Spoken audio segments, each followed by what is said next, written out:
Muy buenas noches. Primeramente doy la bienvenida a este conversatorio en el marco del Coloquio Nacional Pensar la Escena. Es un coloquio que se va a llevar en línea por obvias razones por la pandemia. Agradezco enormemente la participación de la Escuela Superior de Artes, muy en especial al doctor Antonio Prieto. Doctor, muy buenas noches. ¿Qué tal? ¿Qué tal? Buenas noches, Edgar. Bueno, pues para comenzar, vamos a realizar una serie de conceptos, pláticas con respecto a lo que gira en torno al arte de acción, ¿no? Creo que en su momento el doctor estuvo viviendo aquí en la ciudad de Mérida, por lo tanto creo que su punto de vista será muy valioso para este coloquio. Doctor. ¿Qué tal, Edgar? Bueno, es un gustazo realmente regresar a Mérida, aunque sea de forma virtual, para el coloquio Pensar la Escena. Conversar contigo va a ser muy grato, ya que te conocí hace ya 15 años, 16 años, cuando estuve trabajando en la ESAI.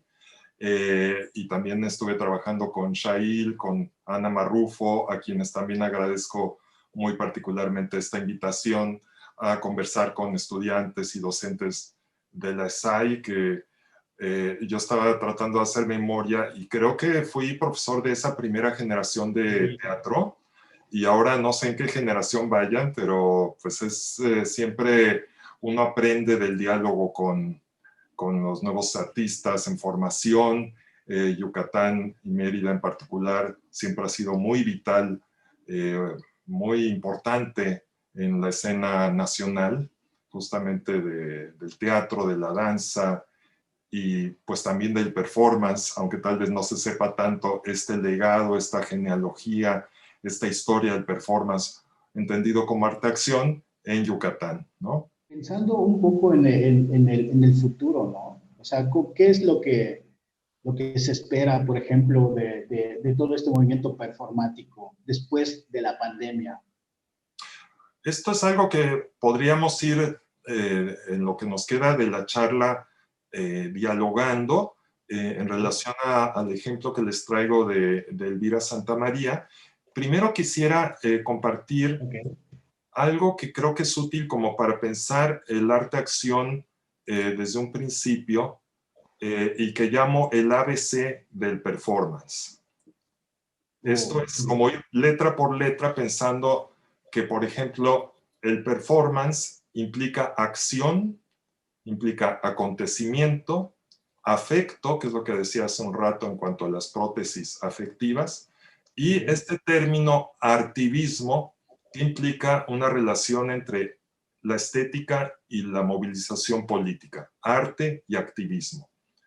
Estas van a ser, digamos, palabras que nos entienden, nos explican un primer acercamiento al arte-acción.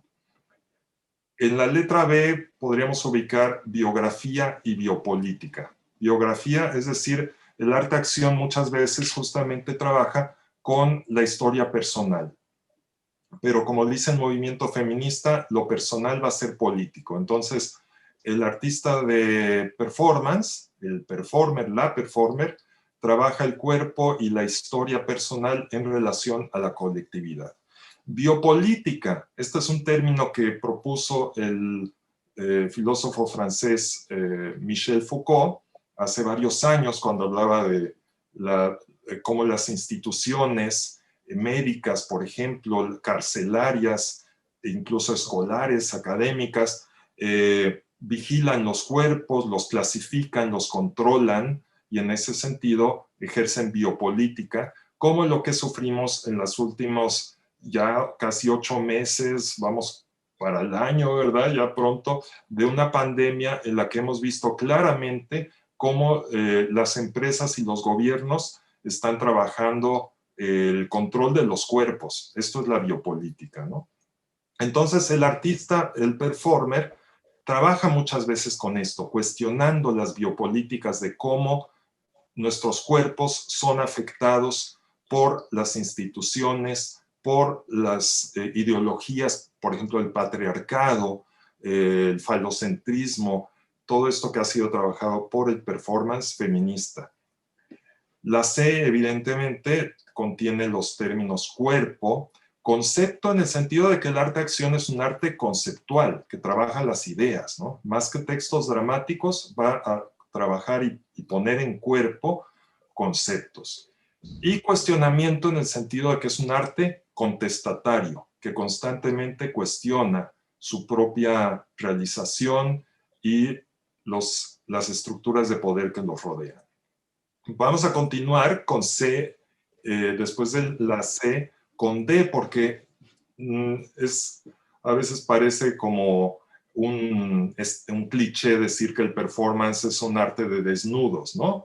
Cuando empezó esta forma de arte a popularizarse más en México en los años 90, dicen que los chavos iban a ver los festivales de performance en la Ciudad de México porque querían ver desnudos y sangre. Pero lo cierto es que si pensamos en el arte-acción como un arte del cuerpo, cuyo soporte fundamental es el cuerpo, la presencia del cuerpo explícito, la problematización y objetivación también del cuerpo desnudo por parte de artistas mujeres que quieren justamente rechazar la objetivación de su cuerpo, pues esto va a ser importante. La desconstrucción es un procedimiento filosófico, pero también político, que cuestiona las construcciones de la filosofía y el pensamiento, pero también, por ejemplo, si hablamos otra vez de cuestiones de género, ¿cuál es la distinción rígida que se establece entre lo femenino y lo masculino?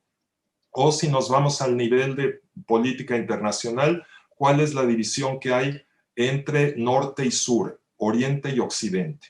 La desconstrucción desmantela estos binarismos. Y la descolonialidad es una forma de pensar maneras de liberarnos de estructuras opresivas que heredamos de un pensamiento eurocéntrico. Esto también, por ejemplo, a nivel de la problemática, los migrantes que viajan de Sudamérica, Centroamérica, México hacia Estados Unidos y Canadá, hay muchos artistas que trabajan esta necesidad de descolonizarse del racismo, del clasismo y de todas estas estructuras de opresión. Y finalmente la letra E, estridentismo, porque hago un gesto de reconocimiento al movimiento estridentista de la Ciudad de México y después de Jalapa, porque se vinieron aquí a Veracruz los estridentistas en los años 20, y que fue una de las primeras vanguardias mexicanas inspirada en el futurismo europeo, pero que dio pauta a mucho de lo que se hizo después en términos de arte experimental, poesía gráfica y también arte-acción. Ética y estética, porque el trabajo artístico del performer siempre va a estar cuestionando el trabajo ético en relación al político. Como ejemplo de esto sintético y también Edgar yendo a esta idea de cómo los artistas pueden trabajar también en contexto de distancia, aquí hay una imagen de 1992 que traigo porque es cuando empecé realmente a estudiar el performance en la ciudad de Nueva York, y es allí donde conocí a Guillermo Gómez Peña, que es un artista mexicano que desde hace muchos años y con su colectivo La Pocha Nostra ha estado cuestionando los estereotipos de la mexicanidad desde el país del norte, ¿no? Cómo ven a los mexicanos, cómo ven a los migrantes. Y en el 92 se estaba conmemorando los 500 años de la llegada de Cristóbal Colón. Era una gran oportunidad de cuestionar las políticas colonialistas. Y ahí justamente Gómez Peña, en esta foto performance, lo vemos aparentemente haciendo un striptease, como que se va a desnudar, pero lo que dice su cuerpo es, por favor, no me descubras. Entonces es un juego de palabras entre coqueteo erótico y gesto anticolonialista, ¿no? Porque él hace este tipo de trabajo como mirando críticamente al público dominante anglosajón que quiere colonizar o discriminar al mexicano. Entonces, en una imagen como esta, el artista puede lograr un impacto performativo muy potente, ¿no? Y en ese sentido podemos decir que es un photo performance. Esta es otra imagen de aquel entonces del proyecto que Gómez Peña hizo con la artista cubano-americana Coco Fusco. Como ven, aquí vemos los cuerpos convertidos en instalaciones, ¿no? Ahí Coco Fusco vestida de la reina Isabel, Isabel la Católica de España, que pues es fundamental en estas empresas expansionistas y colonialistas españolas de aquel entonces, en una fantástica instalación del artista puertorriqueño Pepón Osorio. Su tocado es una carabela, en fin. Entonces, aquí vemos lo que la Pocha Nostra trabaja como lo que ellos denominan tableau vivant, que son imágenes vivas y críticas. Después se publicó en México el libro editado por Josefina Alcázar, el Mexterminator, Antropología inversa de un performance post-mexicano, de un performancero post-mexicano, Guillermo Gómez Peña. Entonces, estas son imágenes iniciales que quería compartir como para dar pauta a estas posibilidades del performance como arte, pero también como gesto descolonial, gesto crítico, y esto creo que es algo también pues que hay que invitar a los estudiantes a que ponderen, ¿no? Estoy haciendo arte nada más porque sí, o porque quiero hacer algo bonito y expresarme, o qué es lo que voy a hacer en relación a mí mismo, mí misma, y lo que acontece en mi entorno. Ok, me parece muy interesante lo que se ha presentado, muy en específico este abecedario, ¿no? del performance. Creo que muy útil para los interesados en esta disciplina. Ahora bien, nos trajo más ejemplos al respecto. Sí. Pues podemos... Sí, porque algo también que quería compartir, como yendo a la historia del arte-acción en Yucatán, son esos primeros encuentros que se hacían en los primeros años 2000. Este es uno cuando yo andaba por allá en la ESAI, también como director del Centro de Investigaciones Escénicas de Yucatán, pues ayudé a coordinar junto con Raquel Araujo y Elvira Santamaría el 5º Encuentro Internacional de Performance de Yucatán. No sé cuántos estudiantes aquí presentes están enterados de todo este riquísimo trabajo que se llevó a cabo en aquel entonces. La artista en aquel entonces, estudiante Débora Carnevali, junto con Omar Góngora, fueron muy puntuales en ir registrando también esto y después publicaron un libro sobre arte-acción en Yucatán, muy interesante, ¿no? Okay. Pero sí, como que hay que recordar siempre esto, y aquí estamos en Cholul, en una de las, porque estas obras y acciones se hacían tanto en la ciudad de Mérida como en diferentes puntos de Yucatán, porque la idea siempre yo creo importante a considerar en el arte-acción es su posibilidad de ir a las comunidades, ¿no? Dialogar con gente que no se imagina qué están viendo, y a veces es el público más rico, más interesado. Si tú haces un performance en la Ciudad de México, pues la gente puede decir, pues yo ya vi eso, ya se aburren, se pasan de largo, pero en poblaciones y comunidades donde es una sorpresa, vemos a los niños en particular acercarse y hacer preguntas, y es maravilloso. Aquí, por ejemplo, tenemos una de las invitadas del lado derecho, es de aquel entonces Lydie Jean-Di Panel, una artista francesa extraordinaria, que llevó esta instalación de la lucha de manos, ¿no? De las libradas, Arm in Arm le llamó, y está haciendo luchitas con Débora Carnevali. Ahí en la plaza de Cholul montaron esto y era muy divertido ver cómo la gente se acerca y ven este juego y echan porras y le apuestan a ver quién va a ganar y quién no. Y van involucrando a diferentes, a ver si quieres tú ahora, y entonces los chavos se acercan y hacen luchitas con esta artista que ella no le interesaba tanto a ver quién ganaba, ¿no? Sino es más bien tomarle la mano al otro y verse a los ojos. Entonces, el performance en este ejemplo, un trabajo de mirarse jugar, ¿no? Este aspecto lúdico también va a ser muy importante en trabajos relacionales y públicos, porque esto es en un espacio público también. Luego hay otro tipo de acción, como decía al principio, mucho más minimalista, más de tu cuerpo y ya, en este caso el cuerpo desnudo del gran artista japonés Seiji Shimoda, que fue uno de los que impulsó en Japón el arte del performance contemporáneo allá, y que ha venido varias veces a México invitado por Elvira y otros. Y aquí está haciendo una acción en la ESAI, allá en las instalaciones que me imagino que ya no están ocupadas porque era la Casa Cultura de Mérida, pero ahí era un espacio, un patio bellísimo donde simplemente poner una mesa y trabajar tu cuerpo, una coreografía en silencio, porque no hay música, no hay palabras, simplemente ver el cuerpo en su dimensión plástica, en su dimensión vulnerable, ir transitando en algo tan cotidiano como una mesita de madera pintada de blanco, ¿no? Entonces, son trabajos muy elocuentes que no trabajan, si quieres, la cosa política que otros artistas van a elaborar, sino que están más bien ayudándonos a pensar en las políticas de la mirada frente al cuerpo, por ejemplo, ¿no?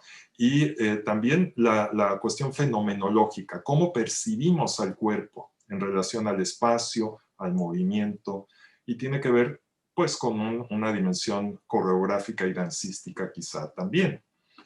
Quiero recordar también en aquel entonces el trabajo del estimado y muy recordado Omar Ewan Rosiles, estudiante de artes visuales de la ESAI, que ganó el premio de performance que convocó Mónica Castillo en aquel entonces y que hubo bastante debate, recuerdo, con los jueces. Yo no fui de los que votaron, era más bien como facilitador, ahí testigo de esto, pero Pilar Villela y otros que estuvieron y Elvira también, Elvira Santa María, pues debatían mucho.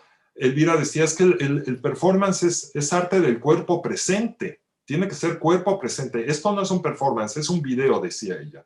Pero otros decían, no, es un video performance. Hubo un debate y finalmente ganó Omar con esta acción también muy, si quieres, minimalista y elocuente, de estar en un, pues parece un cenote de estos abiertos que hay tantos en Yucatán, y cómo él va doblando a lo largo de muchas horas barquitos de papel y los pone así a flotar en...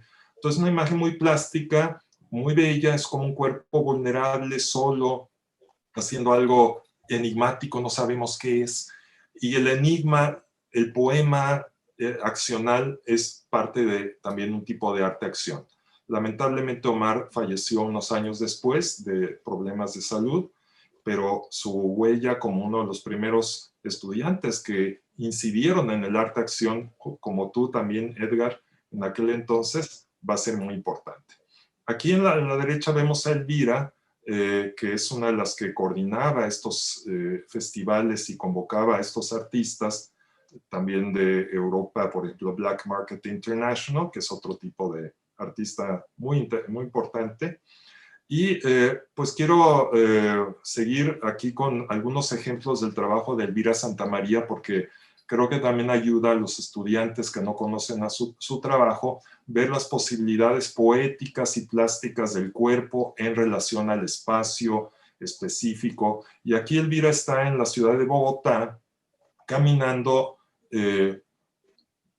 pues rodeada de claveles blancos y poniendo claveles en la calle, ¿no? También una acción enigmática, extraña, que llama la atención. El policía voltea y ¿qué estará haciendo esta mujer, verdad? Siempre esto para el devenir de la cotidianidad urbana, cuando un artista interviene de esta forma, siempre va a causar inquietud. No tiene que ser una acción escandalosa o de pintar paredes necesariamente, sino simplemente rodearte de claveles y caminar de forma pausada, concentrada, casi una coreografía en cámara lenta. Esto interrumpe el piloto automático de la cotidianidad urbana. Elvira esto lo lleva a diferentes espacios y el espacio hace que la lectura de la acción varíe. Porque aquí, por ejemplo, en la Plaza Bolívar de Bogotá, de allá de Colombia también, cuando ella va poniendo las florecitas, pues la gente cuando la ve haciendo esto frente al Palacio de Gobierno, piensan, ah, esto es una manifestación política. Cuando pasa enfrente de la catedral, dicen, ah, es una manda, viene a ser una manda. Entonces, pero ella no está diciendo nada, está, digamos, verbalmente no dice nada, pero con el cuerpo está diciendo de una forma poética. Este año, Elvira realizó algo que denominó encierro solar. Y esto coincidió justamente con los primeros meses de la pandemia y por eso creo que es un buen ejemplo para ir cerrando esta charla de hoy, como lo que preguntabas de, ¿no? ¿A dónde apunta el arte-acción? ¿Cómo los artistas pueden trabajar el cuerpo en estos contextos y más allá? Porque un día, pues esperamos que se termine la pandemia, pero las tecnologías seguirán ahí siendo prótesis afectivas probablemente y muy seguramente. Y aquí Elvira entonces en esta acción que, como les decía, desarrolló a lo largo de 210 horas, 20 días, en el Museo de Arte Contemporáneo de Oaxaca. Originalmente, Encierro Solar estuvo planeado como una instalación interactiva. El público iba a entrar a la galería del museo y ver cómo trabaja el artista a lo largo de 20 días y noches, porque ella estaba metida ahí casi todo el tiempo, solo salía a veces a comer o a dormir y lo regresaba, pero también dormía en la misma galería. Pero cuando se declaró la cuarentena a mediados de marzo, ¿no? La segunda semana de marzo, pues tuvieron que cambiar los planes y creo que ahí hay un ejemplo importante de cómo el artista no se deja aplastar ante las contingencias, sino que sale adelante y dice, pues vamos a adaptar esto a la situación. Y entonces encerrarse en una acción conceptual duracional de 210 horas y 20 días, implica como ella misma dice, porque es parte de su proyecto Performance de la Resiliencia, pues sí, justamente, un trabajo de resiliencia, de cómo adaptarse, no aplastarse ante las contingencias y trabajar poética y artísticamente con los soportes y recursos que tenemos a la mano. Todo esto se registró en YouTube en tiempo real y casi todo el registro se puede ver hoy día. Aquí vemos, por ejemplo, este es el registro del primer día de estos 20 días. Y como ven, aquí dice 9 horas con 49 minutos y yo aquí le detuve y tomé la captura de pantalla al minuto 55 con 10 segundos. Entonces, cada día sí está... esto también para el espectador virtual resulta un desafío. ¿Cómo voy a ver 210 horas de performance, ¿no? Y es entonces algo que también pone en cuestión la paciencia o impaciencia del artista y del espectador. ¿Y cuál es el objeto? ¿Es un objeto artístico o es un acontecimiento que sucedió en un momento dado y que sigue repercutiendo, reverberando a través del Internet? Tengo aquí otras capturas de pantalla para ver otros momentos de este proceso del encierro solar de Elvira Santamaría, en el que estuvo a lo largo de todas esas horas destilando pétalos de flor. Aquí se ven las flores, que luego quitaba los tallos y los iba apilando en una pequeña pirámide. Y aquí vemos cómo está con las flores y alcohol, destilando para sacar esencias y también tintes, que los va colocando en botellas de vidrio y los coloca en unas pequeñas repisitas que están sobre la pared y también las hojas que se van secando. Hay como un comentario ahí sobre pues lo efímero de lo orgánico y cómo nuestra vida es orgánica y también efímera, ¿no? Hay momentos también de poesía escrita, ella va escribiendo en papel artesanal, lo muestra ante la cámara, vemos poemas circulares, un trabajo que ella va desarrollando a lo largo de muchas horas, con este papel artesanal que recorta, que se lo coloca, se viste con este papel, a veces hace también ciertos gestos vocales.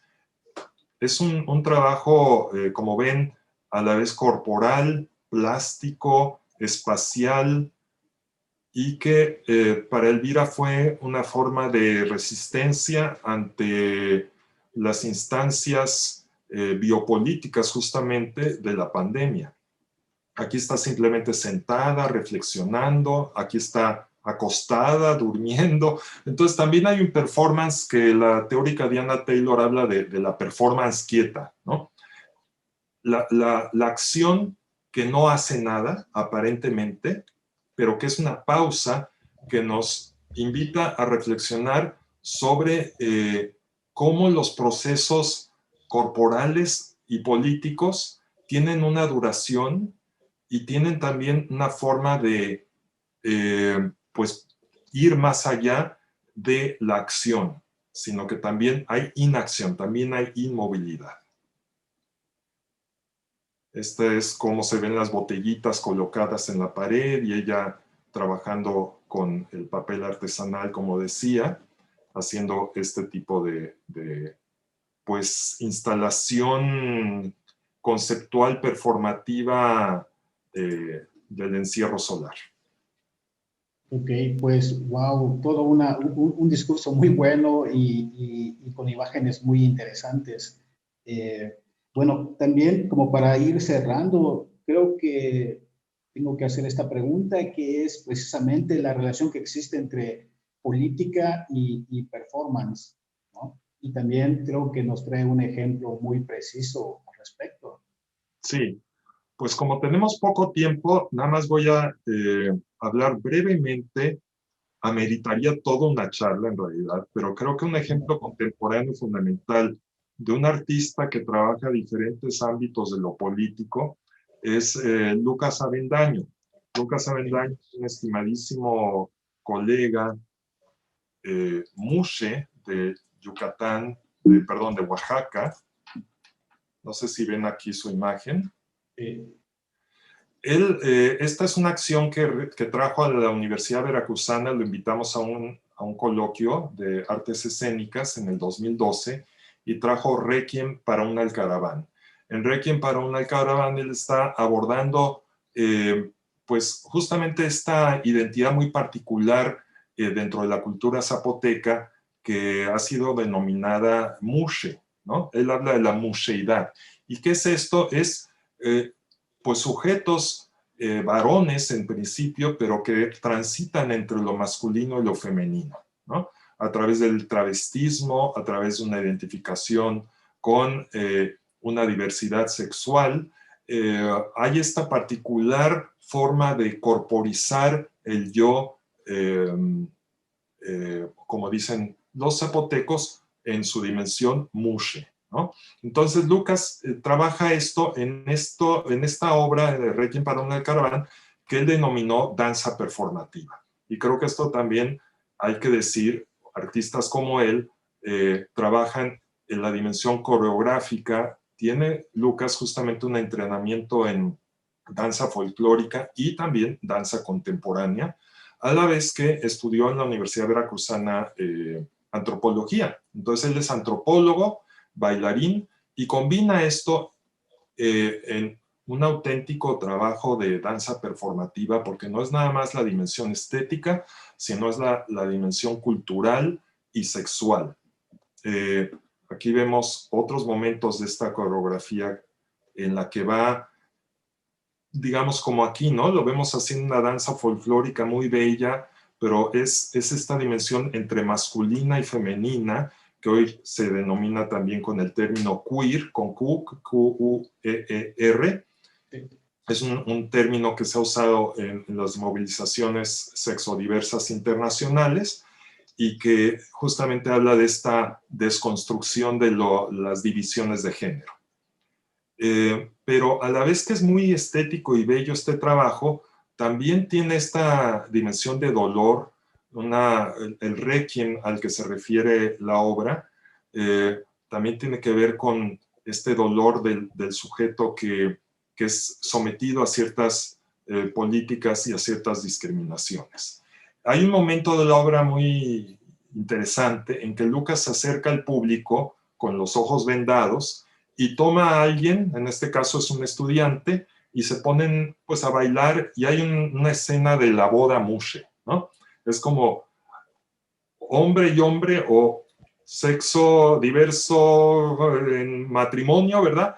En un momento del año 2012, cuando se estaba justamente discutiendo el derecho de los matrimonios igualitarios, ¿no? Estaba muy álgido el debate en aquel entonces, mucho debate, los sectores conservadores diciendo que qué barbaridad, esto atenta contra las instituciones de la familia, Y bueno, entonces tú ves esta obra y dices qué bello, pero a la vez es inquietante para gente con visiones más conservadoras, y tiene una poética que apunta también a una especie de utopía, ¿no? No era posible en ese momento casarse dos personas del mismo sexo. Incluso en el contexto zapoteco no era común ver esto, ¿no? Esto no es algo que es parte del repertorio cultural mushe zapoteco, ¿no?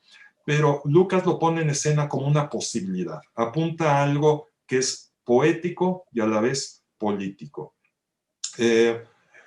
Lucas más recientemente ha estado enfrentándose a la desaparición forzada de su hermano.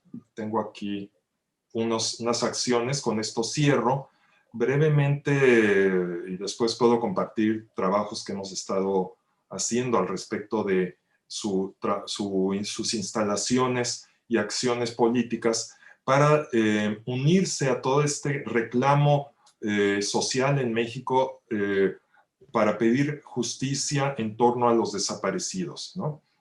Las desapariciones forzadas en México, que ya son decenas y decenas de miles, y el hermano de Lucas, Bruno, fue desaparecido hace 2 años y medio, en mayo del 2018, y entonces a partir de entonces él ha realizado estas intervenciones, como él dice, instalaciones para cuerpo humano. Esta fue, por ejemplo, enfrente del Museo Universitario del Chopo. Es como acompañar a Lucas en su duelo. Son acciones en las que aparentemente no pasa nada, y sin embargo pasa mucho porque lo vemos acompañado de personas solidarias que se visten también de tehuana y le toman la mano, ¿no? Mientras que él sostiene la foto de su hermano, respirando de una forma muy intensa, controlando la mirada. Nosotros, hay un trabajo aquí no narrativo, sino corporal y afectivo, ¿no? Esto de mirarse a los otros, y esta utopía que plantea Lucas, de la posibilidad quizá de que su hermano, así como de los miles de desaparecidos, pues si no aparezcan, por lo menos se haga justicia en torno a lo que está sucediendo. Entonces, este es un ejemplo, Edgar, con el que cierro esta charla, de las posibilidades políticas y poéticas del arte-acción. Me parece muy bien, y agradezco nuevamente su tiempo, su conocimiento, todas las imágenes y trabajos que nos ha compartido, puntos de vista y todo. Creo que nos será muy útil. Y para cerrar, quisiera pedirle si pudiera, no sé, hacer una reflexión final para compartirle a las personas que nos están acompañando, como cierre final de este conversatorio. Sí, bueno, yo lo que voy a esperar ahora que podamos escuchar las preguntas, seguir conversando con los estudiantes, porque a mí me interesa mucho saber lo que está pasando ahora en Yucatán. Digamos, cuando estuve allá, pues evidentemente el teatro regional seguía Cholo montando sus obras, ¿no? De teatro regional, los hijos de Cholo también, toda esta generación que también tiene esta dimensión performativa, si lo vemos especialmente cuando hacen sus trabajos en espacios alternativos, como en bares, restaurantes, ¿no? La gran Ofelia Zapata Petrona, que escribimos un libro acerca de esto, y que Ana Marrufo también participó. Y bueno, y artistas más contemporáneas como Conchi León, que ha causado mucho ruido a nivel internacional, con trabajos escénicos, pero también testimoniales y performativos, ¿no? Entonces, Sí. pues las nuevas generaciones seguramente traen mucho, y yo nada más quisiera, tal vez para cerrar, insistir en que esto es un arte de la libertad, de la acción y del pensamiento, y que es un arte también de la política, en el sentido de un posicionamiento crítico frente al poder, ¿no? Entonces, si yo tengo un posicionamiento crítico frente al poder, ¿cómo llevo este posicionamiento a una dimensión estética que deje huella en el espectador, ¿no? Yo creo que eso es lo que se pregunta cualquier artista de la actualidad. Ante tanta saturación de imágenes, tantas propuestas, pareciera que ya todo se hizo, ¿no? Pero si tú te preguntas qué es lo que yo tengo que decir en relación a mi biografía, quién soy yo, ¿no? Y esto, no imitar a los grandes artistas europeos o incluso de México, de tanto artista maravilloso. En un principio a veces el estudiante se inspira y sigue los pasos y las poéticas de artistas que les han dejado alguna enseñanza. El desafío es encontrar tu propia voz, ¿no? Tu propio cuerpo, incluso un cuerpo que puede no ser normativo y que ha sido discriminado por diversas razones, trabajar con eso, ¿no? Las situaciones de marginalidad también, cómo nuestro trabajo incide en las comunidades, en las personas que no tienen acceso al arte también, o sea, no trabajarlo como algo elitista, sino algo en diálogo con personas que no tienen posibilidad de venir a una escuela superior de artes, por ejemplo, ¿no? Hay una responsabilidad ahí también, y por eso también la estética que hagamos tiene que tomar en cuenta la ética, ¿no? Y ya, pues con esto ya sería ahora turno de escuchar a los y las estudiantes que andan por allá. Me parece muy bien. Muchas gracias. Un gusto, Edgar. Igualmente. Juntos transformemos Yucatán. Gobierno del Estado.